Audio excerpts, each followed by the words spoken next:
पुढच्या बातमीकडे जाऊया। पुढची बातमी पुण्यातून आहे। पुण्यामधून घडामोड समोर येते आहे। पुण्याच्या चाकण शिक्रापूर रस्त्यावर भीषण अपघात झालेला आहे। एका कंटेनरने 10 ते 12 गाड्यांना चिरडलेला आहे। या दुर्दैवी अपघातामध्ये अनेक प्रवासी जखमी झालेले आहेत। अनेक प्रवासी तर जखमी झाल्याची माहिती कळती आहे। तर कंटेनर चालकांना स्थानिक नागरिकांनी पकडून पोलिसांच्या ताब्यात दिलेला आहे।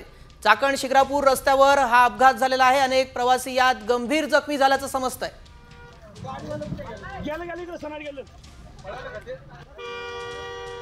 या संदर्भात अधिक माहिती जाणून घेऊयात। आमचे प्रतिनिधी सिद्धार्थ गाडगे अधिक माहिती देत आहेत। सिद्धार्थ, नेमका कसा अपघात झाला आणि सध्याची तिथली काय परिस्थिती आहे? पुढच्या दिशेने जाणारा हा ट्रक होता।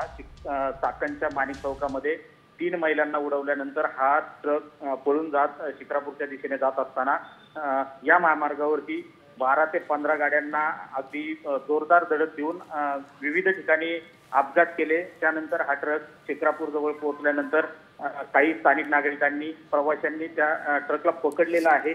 मात्र दरम्यानच्या अपघातामध्ये अनेक नागरिक जखमी झालेले आहेत। अनेक वाहनांचं नुकसान झालेलं आहे। भरधाव वेगाने हा ट्रक ड्रायव्हर पळून जाण्याचा प्रयत्न करत असताना अक्षरशः कार असेल, प्रवासी असेल यांना चिरडत हा जात असताना आज भयानक अपघात या ठिकाणी पाहायला मिळालाय। दरम्यानच्या काळामध्ये पोलिसही पाठलाग करत असताना पोलिसांच्या गाडीलाही या कंटेनरने धडक दिल्याची माहिती आहे। जी, धन्यवाद रोहिदास आपण दिलेल्या सविस्तर माहितीसाठी।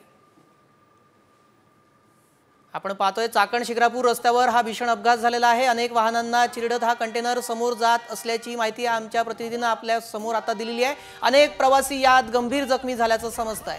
चाकण शिक्रापूर रस्त्यावर हा भीषण अपघात झालाय।